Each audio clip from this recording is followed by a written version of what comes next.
Liverpool, Team of the Decade.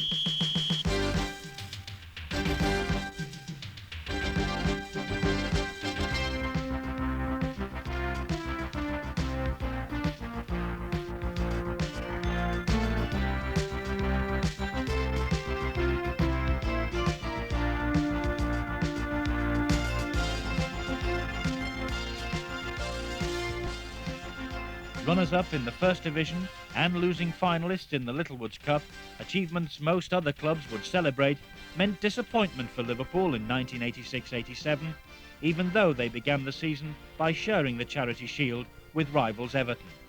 Dalglish made his mark both in the transfer market, adding John Aldridge, Barry Venison and Nigel Spackman to Liverpool's squad, and on the field. Well, the great roar is for the great man, Kenny Dalglish. Not simply the fact that he's one of the great internationals of all time, but the fact that this is his 500th appearance for Liverpool. Almost 37,000, the gate just been handed to me here this afternoon. So Kenny Dalglish comes on for the last 13 minutes of this game to say his 500th appearance for Liverpool, and certainly one of the all-time greats. Dalglish making his 500th appearance for Liverpool. But in many ways, the season belonged to Ian Rush. He played in all 42 league games, scoring 30 goals, plus another 4 in the Littlewoods Cup, and reaching first one milestone. Problems again now for Liverpool in their area. Mark Lawrenson having to clear it away from Faraday, straight down the wing. Manages to find Craig Johnston, though. Flicks it to Barry Venison, who's got a lot of space down this wing. He's got the beating of James.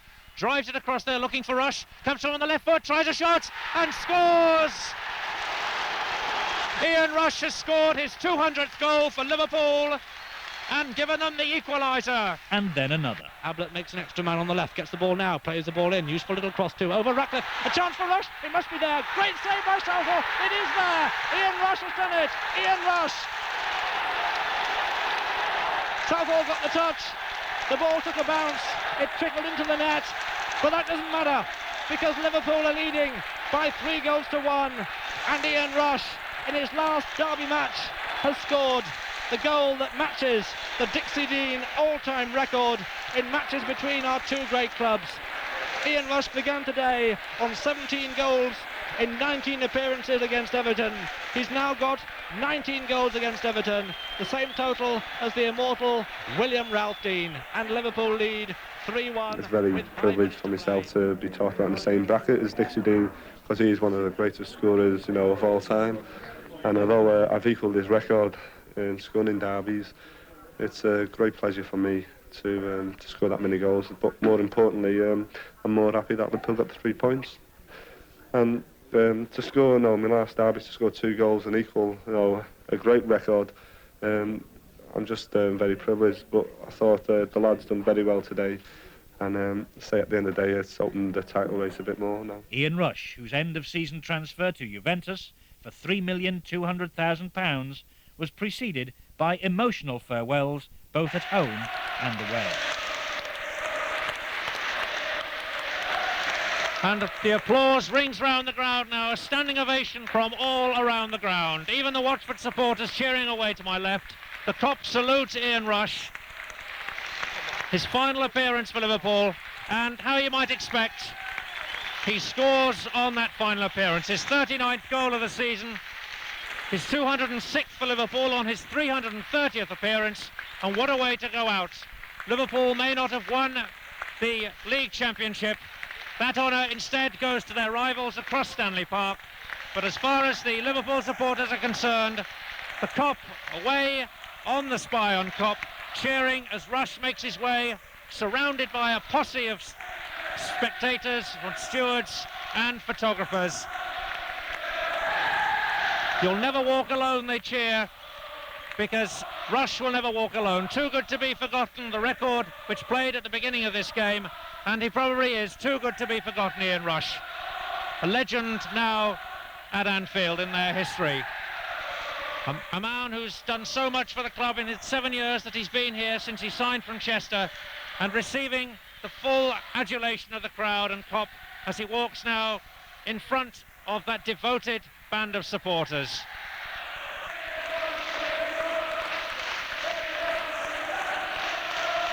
And the ground reverberating to the sound of the player's name. Smiles on all the faces of the Liverpool players, although they may have lost the championship. A memorable moment. And it's Ian Rush who leads them forward. Ian Rush saying farewell here at Stamford Bridge. The Chelsea players applauding their own supporters. Ian Rush going away to his own fans and applauding them. Ian Rush will never walk alone, says the banner, away to the right-hand side. So the Welshman leaves for Juventus. Ian Rush bows out as the fourth highest goal scorer in Liverpool's history, behind great names like Gordon Hodgson, Roger Hunt and Billy Liddell. Rush scored a goal once every 1.6 games. He scored 5 against Luton in October 1983, 4 against Coventry in the same season, and 4 against Everton at Goodison Park the season before, and the 2 which helped to win the FA Cup last season. Marvellous applause, even from the Chelsea supporters, as Ian Rush bows out of English football, is hugged by a man sitting in a wheelchair, and he waves to the crowd. He won virtually everything in the book: 4 league championship medals, 3 League Cup winners' medals, 1 FA Cup winners' medal, and 1 European Cup winners' medal, scoring 207 goals in 331 games for Liverpool. English football says goodbye to the present-day Welsh wizard. Arrivederci, Ian Rush. With Rush gone as the all-time costliest British player, Dalglish brought new stars to Anfield. Ray Houghton, John Barnes and Peter Beardsley, whose £1.9 million transfer from Newcastle set a new British domestic record. As 2 of England's international strikers, it was significant that both Barnes and Beardsley chose to move to Liverpool. There was only one club I was going to sign for in England. There always has been. I think that every year Liverpool challenged for big things, and any player, would relish the challenge of coming towards the end of the season and, having something to look forward to, a cup final or a league medal. Thankfully, now I'm a Liverpool player. I'd always wanted to play for Liverpool, and now, thankfully, I've got my chance. And like I say, Liverpool are a great team, probably one of the best in the world, so why not play for them? At the end of the day, it's okay playing for teams and having nothing to show for it, but hopefully, at the end of my Liverpool career, I'll have a few medals to look back on. John Barnes and Peter Beardsley, nearly £3 million worth of soccer talent. But ironically, it was the man bought to replace Rush who stole the headlines at the start of the 87-88 season. John Aldridge completed a sequence of scoring in 10 consecutive First Division games, the last one in 1986-87 and the first 9 in 87-88. And Liverpool went on to equal the record unbeaten start to a season with a run of 29 games. Liverpool's 17th championship win came with a record of 26 wins in 40 games and only 2 defeats. They scored 87 goals and conceded just 24, as they equalled the record of 90 points. Aldridge topped the First Division goal-scoring list with 26, as Liverpool recorded 4-0 wins over Coventry, Derby, Newcastle, Portsmouth, Queen's Park Rangers and Watford, and a memorable 5-0 victory over Nottingham Forest. Houghton, a little bustling run, comes forward into the Forest danger area, finds Barnes, takes the return off Barnes, puts the ball into the net. Great goal by Liverpool. Ray Houghton working a 1-2 with John Barnes. A cracking goal, 17 minutes gone. Liverpool 1, Nottingham Forest 0. Beardsley forward for Aldridge, a great ball around Colin Foster. Aldridge with a chance, Aldridge lobs the goalkeeper, 2-0. Corner quickly taken by Houghton, finds Barnes, square, great shot! Oh, Gary Gillespie, left-footed, absolutely hammers the ball into the roof of the net. Nothing Sutton can do about that. 3-0 to Liverpool. Spackman forward to Barnes. Barnes faced by Steve Chettle, forced out on that right-hand side. Nutmegs Chettle, and then goes round Crosby as well. Lays it square. Shot comes in. Beardsley, goal for Liverpool. Simplistic in its build-up. Brilliance in the class from Barnes. Nutmegging Gary Crosby. Laid it back to Beardsley. Beardsley took it in his stride all along the ground. Sutton has made some great saves tonight, but he couldn't do anything about that. Liverpool 4, Nottingham Forest 0. Chance for Spackman. Aldridge 5-0. John Aldridge with his second. The championship was on its way back to Anfield, and Liverpool reached their second FA Cup final in 3 seasons with another fine victory over Forest. The referee has a look at his watch. They're singing and dancing away to my left and on the far side as Liverpool take the throw in, but lose possession immediately, and the final whistle blows. The final whistle blows at Hillsborough, and Liverpool are through to the FA Cup final for the second time in 3 years, and the players go to hug and embrace each other and go to applaud the fans on the far side, and Gary Gillespie with a clenched fist salute, more delighted than anybody else after missing out on the last final through illness. So the dream of the second double in 3 years lives on, and Kenny Dalglish is back at Wembley with Liverpool for, would you believe it, the 16th time in his 11-year association with the club. Liverpool go to Wembley next week for the Football League centenary celebration, but they're back there in business on May the 14th for the big one, the one that matters, the FA Cup final. But they missed a record-breaking second double when Wimbledon upset the odds and beat them 1-0. And Aldridge had the dubious honour of becoming the first player to miss a penalty in a Wembley FA Cup final. But Liverpool's outstanding performances throughout the season were recognised when Dalglish was named Manager of the Year for the second time, and John Barnes celebrated his first season as a Liverpool player by being voted both Footballer and Player of the Year. The 1988-89 season, which was destined to end with great tragedy and unexpected drama, began with Liverpool defeating Wimbledon to win their fourth Charity Shield, and announcing the return of one Ian Rush, bought back for £2.8 million. You join us, where the man from Juventus, Ian Rush, takes the field once more for Liverpool. Peter Beardsley goes off, shakes the hand of Rush, and I must say, great applause from the Charlton supporters as well. Good to see that in football. Cheers then all round the ground as Ian Rush walks on the field, not in the famous red, I must say, because with Charlton playing in red, it's Liverpool who've changed to their grey strip. And rather unusually, he's got a red number 12 on the back of his jersey. Ian Rush is back in business. Rush was back in a Liverpool squad that included local lad Gary Ablett, now a regular in the team, reserve goalkeeper Mike Hooper, young Steve Staunton, and was soon to be joined by new signing David Burrows. But the season was overshadowed by the tragedy at Hillsborough on April the 15th, 1989, when 95 Liverpool supporters died and over 200 injured during the club's FA Cup semi-final against Nottingham Forest, which was abandoned after just 6 minutes. Football took a back seat in the hearts and minds of supporters the world over, and Liverpool went into mourning. 200,000 fans turned Anfield into a shrine to those who died, placing flowers and scarves on the pitch and terraces. Players and officials from the club visited the bereaved families, and 2,000 people attended a memorial service at Liverpool's Anglican Cathedral. By the end of the season, the Hillsborough Disaster Fund stood at over £4 million. League championships and FA Cups were the last thing Liverpool and Kenny Dalglish were thinking of. People are asking like various footballing questions, but football's last thing in certainly my mind and the players' minds at a particular moment in time. What we try to concentrate on doing is doing our best and a little that we can to help the people that have had bereavements and the people obviously that are injured. Yesterday, the lads, before they went to the Requiem Mass, had a walk on the pitch and at the Cop end, and really it was one of the saddest things I've ever seen in my life, but also probably in its own way one of the most beautiful things when you've seen the Cop go there, like covering scarves of Liverpool and Devine, and also the flowers and tributes paid to the people who have been less fortunate than myself.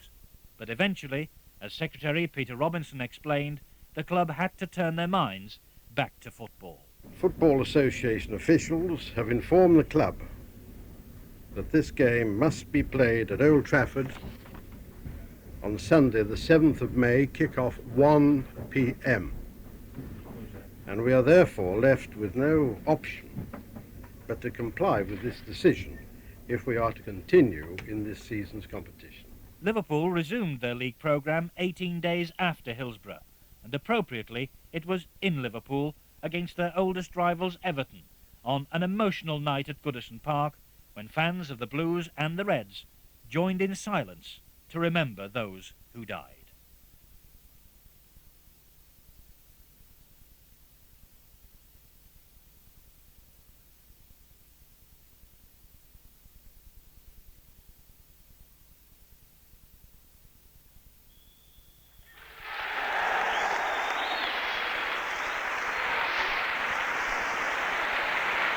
A minute's silence where you could have had a pin drop, and now both sides peel away to receive the applause of their fans. The referee, Neil Midgley, shakes hands with John Smith of Liverpool and his opposite number, Philip Carter. The restaged semi-final with Nottingham Forest was played at Old Trafford. We're playing time added on for injuries now, and the referee, Ray Lewis from Great Bookham, blows his whistle. Ronnie Whelan clenches both fists in the air. Liverpool have come back from the tragedy of Hillsborough. Their supporters said that they wanted them to play on, and play on they have under the most difficult circumstances, most magnificently. They're through to the FA Cup final at Wembley, but more importantly, they've played their hearts out for those people that were at Hillsborough. The Forest fans applauding as well, but just listen to the crowd. Liverpool's victory meant an emotional and fitting Wembley final against Everton. Liverpool's third cup final in 4 seasons ended in a second victory over the Merseyside rivals, with goals from Rush and Aldridge, his 100th for the club, earning them a 3-2 win after extra time. Coming forward now, plays it to Beardsley, still in the Liverpool half of the field. McMahon has made a great run forward. McMahon going through the middle, ball stops for him, played inside, John Aldridge shoots, and John Aldridge has scored for Liverpool. 4 minutes gone. Liverpool's first attack, and John Aldridge, in his 100th appearance for Liverpool, has scored his 30th goal of the season.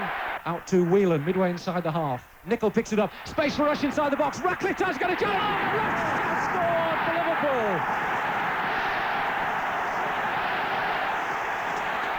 Just over 4 minutes gone in extra time. The cross came in from the left-hand side. Steve Nicol, I think it was, who knocked it in right-footed. Ian Rush picked it up on the edge of the 6-yard box. There's one or two small boys running onto the pitch now as Ian Rush turned on the edge of the 6-yard box. He stole away, turned sharply away from Kevin Ratcliffe, and there was Rush to turn and volley a glorious goal into the top right-hand corner of the net. Liverpool coming forward, Whelan square to McMahon. Out on that far side, now Barnes. Danger for Everton, he's got space, left foot cross, Rush to the header! Ian Rush has put Liverpool ahead. The Everton players hold their heads in their hands on hips. Ian Rush's FA Cup winning goal.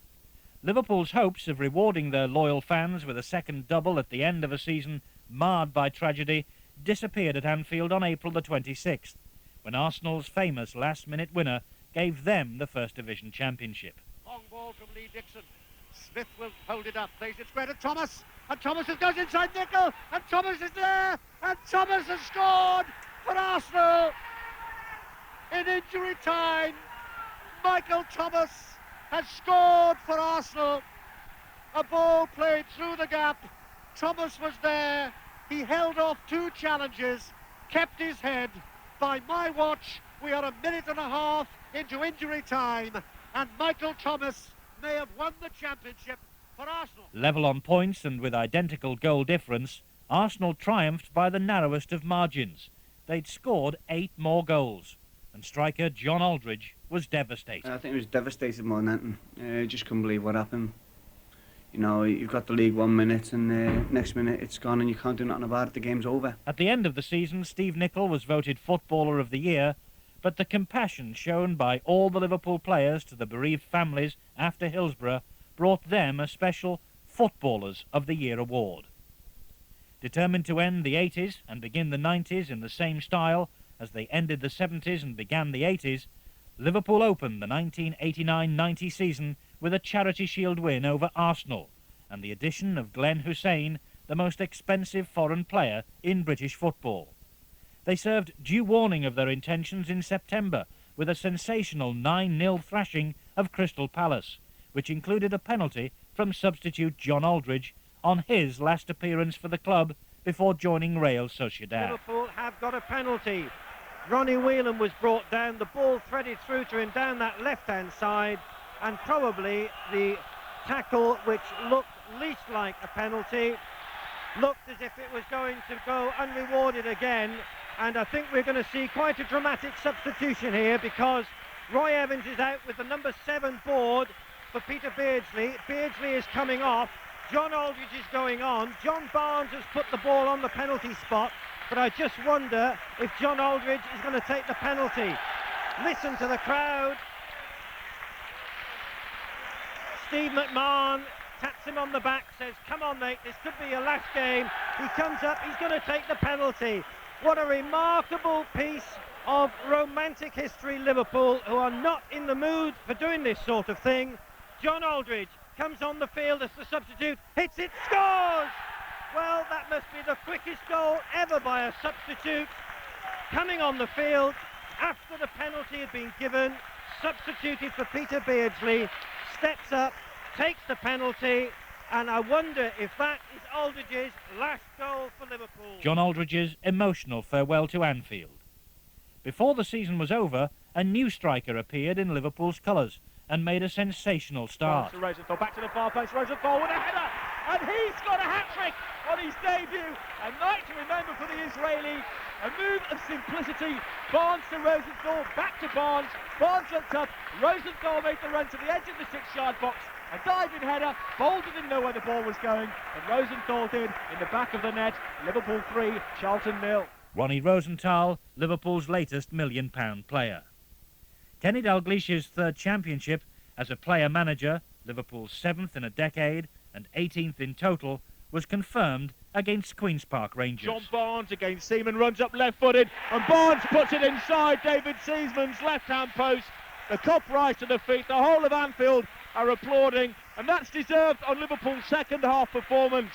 We're now 17 minutes into the second half, it's Liverpool 2, Queen's Park Rangers 1. The official celebrations took place a few days later at Anfield, when Dalglish came on as substitute and made what was probably his last appearance for Liverpool as a player. With eventually Kenny Dalglish holding to the biggest cheer of the ceremony. Kenny Dalglish holding up the League Championship trophy, puts an arm around Ronnie Moran and Roy Evans. That, I think, is the photograph that you'll see in tomorrow morning's newspapers, because that is the story of Liverpool.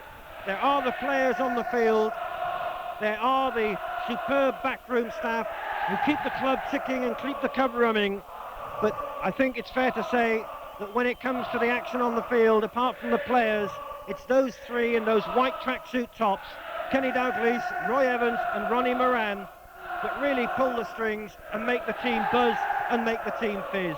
The flashlights blazing away as Liverpool line up as a squad, as it should be. All the players have played an important part in the League Championship. Their 18th title, remember. They're being photographed now. It's rather like flashes of lightning going around the Kop and going around Anfield. I was a bit selfish. I don't think I've made much of a contribution anyways, of playing stuff to the lads winning the championship, but really I couldn't get on the Kop, so the best place for me to be was on the pitch. I'd be accused of being selfish, but well, if you can't enact a dream, what chance you got? Kenny Dalglish, Liverpool manager and occasional player. Victory in the League and Charity Shield and defeat in the FA Cup semi-final at the hands of Crystal Palace meant that Liverpool had indeed ended the decade as they began it, as League champions, Charity Shield winners and beaten FA Cup semi-finalists. Consistency has been Liverpool's trademark throughout the past decade. Three managers who each served their Liverpool apprenticeship, former players Ronnie Moran and Roy Evans working steadfastly behind the scenes, experienced club secretary Peter Robinson and recently retired chairman Sir John Smith guiding the club throughout the most successful period in its history. The consistency that exists off the field is mirrored by the individual achievements of Liverpool's players. In 1990, John Barnes became the 6th Liverpool star to win the Footballer of the Year award since 1980.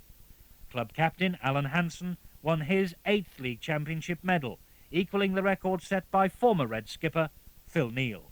And Kenny Dalglish took the total number of championships he's won as player and manager to 8. But while Liverpool start the 90s, as they began the 80s, as league champions, Kenny Dalglish isn't making any rash predictions about the future. Well, we don't get nothing for this year except an appearance in the Charity Shield, so we'll start for there and just proceed accordingly. And that's the Liverpool style. It's not this Charity Shield that matters, it's the next one that counts.